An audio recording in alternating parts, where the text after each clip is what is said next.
Ibrani pasal yang keempat ayat 8-13. Sebab andai kata Yosua telah membawa mereka masuk ke tempat perhentian, pasti Allah tidak akan berkata-kata kemudian tentang suatu hari lain. Jadi masih tersedia suatu hari perhentian, hari ke-7 bagi umat Allah. Sebab barang siapa telah masuk ke tempat perhentiannya, ia sendiri telah berhenti dari segala pekerjaannya, sama seperti Allah berhenti dari pekerjaannya. Karena itu baiklah kita berusaha untuk masuk ke dalam perhentian itu, supaya jangan seorang pun jatuh karena mengikuti contoh ketidaktaatan itu juga. Sebab firman Allah hidup dan kuat dan lebih tajam daripada pedang bermata dua manapun. Ia menusuk amat dalam sampai memisahkan jiwa dan roh, sendi-sendi dan sumsum. Ia sanggup membedakan pertimbangan dan pikiran hati kita. Dan tidak ada suatu makhluk pun yang tersembunyi di hadapannya, sebab segala sesuatu telanjang dan terbuka di depan mata Dia, yang kepadanya kita harus memberikan pertanggungan jawab. Oke, shalom semuanya. Tuhan Yesus memberkati. Ya, God bless. Oke, kita masuk lebih dalam lagi dan lebih luas. Seri catatan Alkitab ini agak sulit karena lari dari keterangan tentang Allah, apa yang Allah inginkan, masuk ke Daud, masuk ke Yosua yang enggak ada sambungannya. Tetapi ada sesuatu yang tersembunyi dalam perikop ini. Pelan-pelan kita bedah. Kita masuk ke ayat 7. Di mana yang lalu kita bicara, kemarin kita bicara, oleh karena ketidaktaatan. Imannya enggak tumbuh, mereka dapat murka Allah.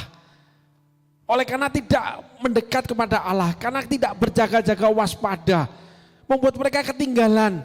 Di mana kita mendapat keterangan bahwa mereka itu menetapkan standar.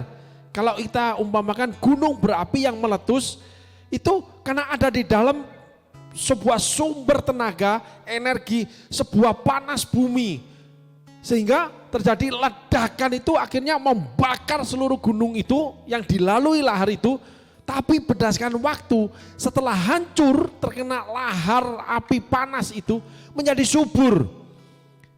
Dimana kita belajar untuk mengikut Tuhan, untuk berjalan bersama Tuhan, itu harus punya posesif. Untuk berbuat sama Tuhan harus posesif. Walaupun kita banyak salah, banyak kehancuran, banyak kegagalan. Tapi di sanalah nanti kita hubungan kita jadi lebih baik, lebih intim, dan kita anehnya malah kita next level, segala sesuatu yang lebih baik. Kenapa? Karena jatuh bangunnya kita. Apabila kita cuma standar, itu berarti kita nyantai aja. Gimana kita, ukuran kita, bukan ukuran Tuhan. Yang kita bicarakan adalah, umpamakan adalah ketika bangsa Israel di padang gurun, mereka tiang awan naik, mereka harus packing, mereka harus buat ke knockdown, mereka harus berbagi, mereka harus atur, seluruh keluarga harus ambil bagian, ibu-ibu bagian dapur, yang anak bagian ini, anak sulung ini, yang anak bayi siapa yang urus. Sehingga ketika tiang awan, tiang api itu jalan, kita harus mengikuti. Dan apabila kita terlambat, kita makin jauh, makin terkena hawa padang gurun, pasir, makin terkena kenceng kuat tekanan dunia. Karena kekurangan dekat kita dengan Allah, kita jauh dari Allah. Saudaraku, tetapi mendekat dengan Allah ada api yang menghanguskan. Ada tiang awan yang menjadikan kurang terang mungkin. Tetapi ketika kita keluar dari tiang awan, itu malah membakar kita. Mungkin kita ada beberapa hal Tuhan belum benahi. Mungkin ada beberapa sikap kita yang masih kurang baik. Di mana kita dapatkan belajar tokoh-tokoh top puncak Alkitab itu punya semua. Abraham dengan Sarai, Musa dengan yang namanya berbantah, tidak percaya, tidak menghormati kekudusan Allah. Paulus yang mengusir Markus, yang berontak terhadap pimpinan yang namanya Petrus. Elia yang lari ketika menghadapi Isabel, yang mengajukan pingin mati. Daud yang melanggar, melakukan dosa yang berat. yang jahat karena membunuh Uria, mengambil istrinya, dan sebagainya. Elisa itu lebih kejam dari Elia. Elia itu memotong 450 Nabi Baal yang salah hidupnya dengan Tuhan. Elisa enggak loh. Dia mengutuki anak-anak yang memanggil dia botak, dia tersinggung, dia kutuki. Itu anak-anak itu dicabik-cabik sama beruang loh. Saudara baca, Elisa itu luar biasa saudaraku. Kejam. Tapi mereka orang-orang yang dipakai Tuhan dalam kekurangan kekalahan mereka. Sehingga kalau kita semuanya baik-baik saja, kita mengatur baik-baik, lalu kita berpenampilan baik, atau kita melihat orang lain seperti itu, hati-hati. Ada yang salah itu pasti. Karena mengikut Tuhan itu ada dinamisasi. Dunia ini ada yang namanya angin tofan, ada namanya gempa bumi, ada yang namanya peperangan, ada banyak hal di mana kita hidup di dalamnya. Sehingga kalau baik-baik saja, hati-hati. Tenang-tenang saja, hati-hati. Kalau terstandar aja, hati-hati. Menang terus, hati-hati. Karena cerita Alkitab enggak seperti itu saudaraku. Semua akibat ketidaktaatan karena ukuran yang kita pakai sendiri. Sedangkan kemenangan seluruh Alkitab yang dilakukan oleh hamba Tuhan pasti ada up and down, dinamisasi. Mereka berhubungan sama Tuhan dengan posesif saudaraku. Ada yang protes seperti Elia, ada yang perilakunya tidak baik seperti Abraham, ada yang kejam seperti Elisa, ada yang seperti Paulus yang gak tunduk pada pemimpin,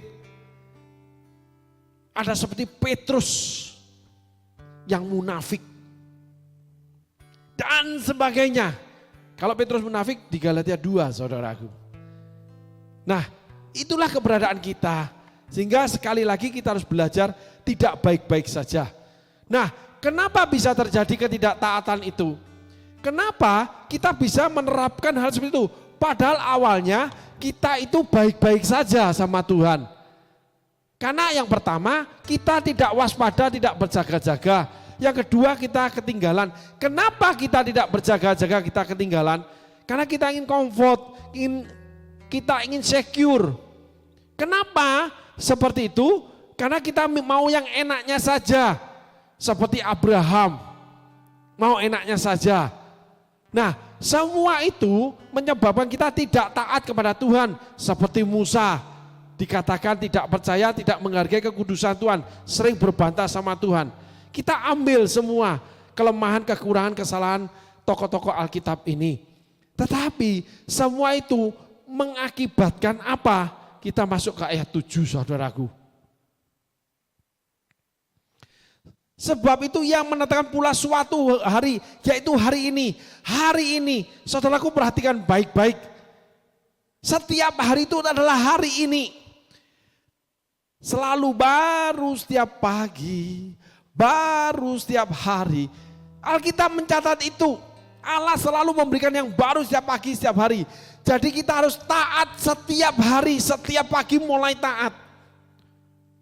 Itu penting saudaraku. Gak taat kemarin, gak taat yang dulu. Hari ini udah jangan taat dulu deh. Oh hari ini gak bisa, terlalu berat. Oh hari ini gini, karena ada perubahan dalam hidup saya. Allah gak ngerti, Allah gak lihat kali. Tidak, selalu baru setiap pagi, selalu baru setiap hari. Selalu taat dengan yang baru. Pasti Tuhan tuntun, kelak-kelok naik turun. Menghadapi segala sesuatu, bahkan murid-murid menghadapi taufan. Pada petang hari selepas hari itu, Yesus mengajak murid-murid menyeberang Danau Gerasa. Dan di tengah jalan ketemu taufan. Yesus yang ngajak mestinya aman, mestinya secure, mestinya nyaman, mestinya comfort. Tapi ketemu taufan, Yesusnya tidur. Dibangunin baru angin itu teduh sekali. Karena murid-murid nggak peduli sama Yesus, sampai Yesus tertidur. Banyak orang ketika menang, ketika udah diberkati, ketika udah dipakai, ketika udah enak hidupnya, nyantai aja, nggak posesif lagi. Bahkan sering menolak pelayanan, sering menolak tugas, sering menolak orang-orang sulit dan sebagainya. Bukannya pertempuran demi pertempuran. Bukannya ada gejolak-gejolak emosi dalam menghadapi kehidupan. Karena itu yang terjadi, saudaraku. Semangat itu menimbulkan emosi. Semangat membuat kita itu berpikir. Semangat itu membuat kita ingin melaju, melangkah. Semangat membuat kita ingin mencapai tujuan secepatnya. Tetapi semangat juga Tuhan inginkan kita taat. Begitu Tuhan ngomong hari itu kita kerjakan. Begitu ada tugas kerjakan sebaik-baiknya, secepat-cepatnya. Pokoknya harus selesai. Apapun dikerjakan sesuai Alkitab, kerjakan saja. Banyak. Apabila kamu menilai saudaramu kekurangan dan sebagainya. Apalagi Tuhan taruh di hati dan sebagainya. Tetapi akhirnya kenapa kita tidak taat? Karena ayat 7 ini. Tolong ditampilkan ayat 7. Hari ini ketika ia setelah sekian lama berfirman dengan peranan Daud seperti dikatakan di atas. Pada hari ini jika kamu mendengar suaranya janganlah keraskan hatimu. Kitab Ibrani mencatat setelah Roh Kudus diam di dalam kita. Kitab Ibrani mencatat ada suara di dalam batin kita, ada tuntunan di dalam batin kita dengan segala cara. Tuhan tidak bisa batasi dengan golongan-golongan pelayanan, golongan-golongan jemaat, golongan-golongan aliran gereja. Gak bisa dibatasi. Tuhan punya cara untuk berbicara. Yang pasti umatnya pasti mengerti ketika fokus mendengarkan, ketika berjaga-jaga mendengarkan, ketika memikirkan atau merenungkannya, saudaraku. Sehingga keraskan hati. Coba kita tengok lagi firman-Nya. Pada hari ini jika kamu mendengar suaranya, janganlah keraskan hatimu. Daud itu dari masa lampau. Nah, kita sekarang lihat Yosua, Daud di masa lampau. Kitab Ibrani yang kita baca hari ini. Berarti ada yang lalu yang kita udah lalui, yang terlalui, terlewatkan. Pasti ada revisi dari Tuhan, saudaraku. Itulah yang menimpa tokoh-tokoh Alkitab. Ada kelalaian. Nah, Tuhan itu seringkali mengingatkan kita apa yang kurang. Apalagi kalau peristiwanya sering terjadi.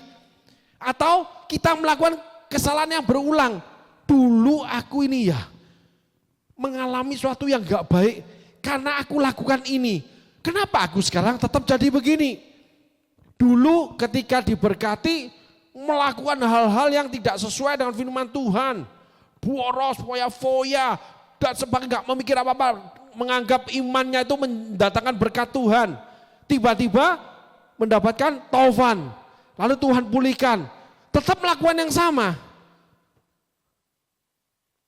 Nah itu penting. Hari ini ketika kamu mendengarkan suaranya, jangan keraskan hatimu. Tiba-tiba Tuhan ingetin. Seringkali termasuk kalau boleh kesaksian dikit saudaraku.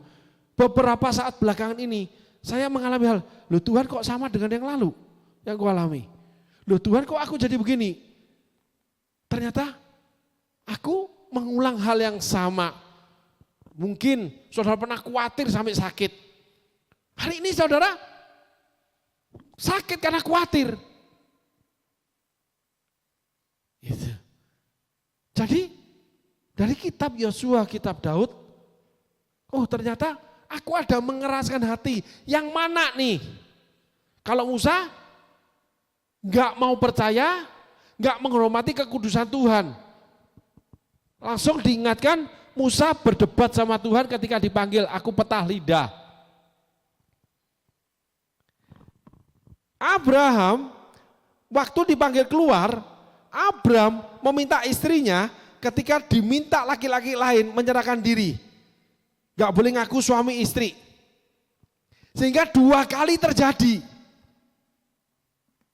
Gitu saudaraku. Ternyata ketika kita mengalami Itu terjadi lagi karena kita mengeraskan hati. Mengeraskan hati gimana? Masing-masing berbeda setiap case. Ada yang tetap tidak mau percaya, ada yang tetap tidak mau memenuhi panggilan, ada yang tetap cuman sekedarnya, ada yang tetap begini-begini dengan keputusan awalnya seperti Musa, seperti Abraham. Gitu saudaraku. Sehingga dosa itu berulang. Oleh karena apa? Keputusan kita yang harus kita turunkan, kita hilangkan. Belajar menjadi seperti hari ini. Seperti yang Tuhan omong hari ini. Belajar apa yang Tuhan omong. Kalau Tuhan omong, aku akan memberkati kamu. Udah percaya aja. Lalu berkat itu datang. Enggak, ya berjuang. Tuhan akan tuntun. Kita memperjuangkan iman. Supaya iman kita tumbuh. Menghadapi kesukaran. Belajar percaya ketika taufan datang. Mempersiapkan diri untuk Yesus meneduhkannya. Karena kita udah usaha nggak bisa, air dikeluarkan tetap aja penuh, bahkan hampir tenggelam dan sebagainya.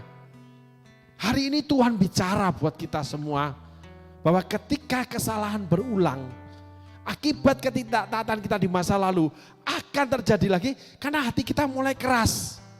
Kerasnya kenapa? Mungkin tidak mengampuni, mungkin tidak memberi, mungkin kita tidak mau lebih dalam pelayanan, mungkin kita tidak mau berkorban lebih jauh, mungkin kita sudah tidak mau melakukan lagi, dan sebagainya. Mungkin sederhana ketika dibangun berdoa, tetap nggak mau berdoa, dan sebagainya. Itu luas sekali sebab, saudaraku. Membuat hati kita keras. Sehingga Tuhan susah meneduhkan hati kita. Membuat kita mengalami segala sesuatu yang tidak baik. Apalagi kalau kita melakukannya sama dengan lain. Saya punya pengalaman seorang teman yang saya lihat, saudaraku. Bahwa suatu hari dia mengalami kebangkrutan hidup. Sehingga dia sampai mengalami proses hukum. Setelah dia keluar dari proses hukum, selesai menyelesaikannya, dia terang-terangan ngomong, aku tidak mau lagi berhutang. Tetapi berjalannya waktu, saya melihat sendiri orang ini rajin berhutang. Dan bayarnya susah, saudaraku. Dia kenapa bayar susah? Padahal Tuhan berkati dia kembali. Karena dia memakai uangnya persis seperti yang lalu. Segala sesuatu yang mahal. Dan selalu mau tampil kaya, minta diakui. Flexingnya luar biasa. Tidak mengakui jati dirinya. Dan diingatkan gak bisa. Makin jauh loh saudaraku. Dan sama dengan yang lalu. Kejahatan yang sama. Saya bilang, oh iya Tuhan ya. Oleh karena ketidaktaatan. Oleh karena keras hati. Ingin diakui dan sebagainya. Macam-macam penyebabnya. Tetapi satu hal. Kita melakukan yang sama. Dan penyebabnya sama. Ketidaktaatan yang sama. Saudaraku, yang akhirnya mengakibatkan murka Allah turun atas hidup kita. Mungkin seperti Daud, mungkin seperti Musa, mungkin bahkan seperti Saul ditolak oleh Tuhan, mungkin seperti Abraham, dan sebagainya. Akibat-akibat yang tidak baik kita terima, karena kita tidak menyelesaikan pertandingan iman dengan baik. Apalagi kalau mau jadi penonton, apalagi kalau mau jalan sendiri, menjauh dari kedekatan dengan tiang api, jauh dari Tuhan, udah lama enggak berdoa, udah lama enggak ibadah, udah lama enggak melayani. Bahkan diminta Tuhan kirimkan, malah enggak mau. Banyak alasan, dia terjebak di dalam masa lalu. Oleh karena kekerasan hatinya, tetap mengingini yang salah. Padahal pernah terjadi keinginan yang salah, itu mengakibatkan sesuatu. Daud salah satu kelebihannya tidak mengulangi yang salah. Abraham mengulangi yang salah. Petrus tidak mengulangi yang salah. Saul menambah lebih berat bobot salahnya. Hal ini mengajarkan kita saudaraku. Sehingga hari ini kita belajar. Kita harus melihat apakah kita melakukan hal yang sama.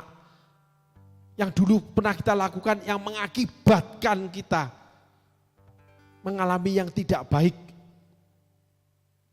Oleh karena kita mengeraskan hati, tetap pingin hal yang salah. Akhirnya kita mengalami hal yang sama. Tidak ada pemulihan. Ada yang bahkan melakukan hal yang lebih buruk. Tapi tidak menyadarinya. Disadarkan tetap tidak mau. Kenapa? Tidak mau mendengarkan suaranya. Hari ini ketika kamu mendengarkan suaranya, jangan keraskan hatimu. Sehingga hari ini kita belajar saudaraku, kita setiap hari harus baik-baik mendengarkan suara Tuhan. Ketaatan dibangun setiap hari, bukan setiap bulan. Bukan yang lalu, bukan yang akan datang. Hari ini, apabila kamu mendengarkan suaranya, jangan keraskan hatimu. Ketika kamu merasakan yang salah, bereskan. Ketika melihat sesuatu, wow ini seperti yang lalu kejadiannya. Jangan ulangi lagi, cari sebabnya apa. Oleh karena kekerasan hati kita dengan keinginan kita yang salah di hadapan Tuhan. Sehingga hidup kita up and down bukan karena Tuhan. Kehancuran bukan karena Tuhan. Karena kita kekeh dalam kesalahan seperti Saul yang menambah bobot kesalahannya. Seperti Abraham yang tetap menjual istrinya kedua kali. Kalau Daud tidak, saudaraku. Mari hari ini kita belajar bahwa kekerasan hati dengan keinginan yang tidak selaras dengan Allah, yang tidak setuju Allah, atau yang melanggar kehendak Allah, itu akan mengakibatkan ketidaktaatan kita. Dan hasilnya murka Allah turun dalam hidup kita. Tuhan Yesus memberkati. Biarlah firman hari ini menjadi suluh buat jiwa saudara, menjadi sau buat jiwa saudara. Biarlah firman yang hari ini kita dengar, kita fokus, dengar baik-baik, lalu merenungkan benar-benar, sehingga menjadi terang bagi langkah kita, menjadi terang bagi keputusan kita, menjadi pelita buat setiap jalan-jalan yang akan kita lewati sepanjang hari ini sampai esok, sampai kita kembali kepada Bapa di surga. Terima kasih, Tuhan Yesus memberkati.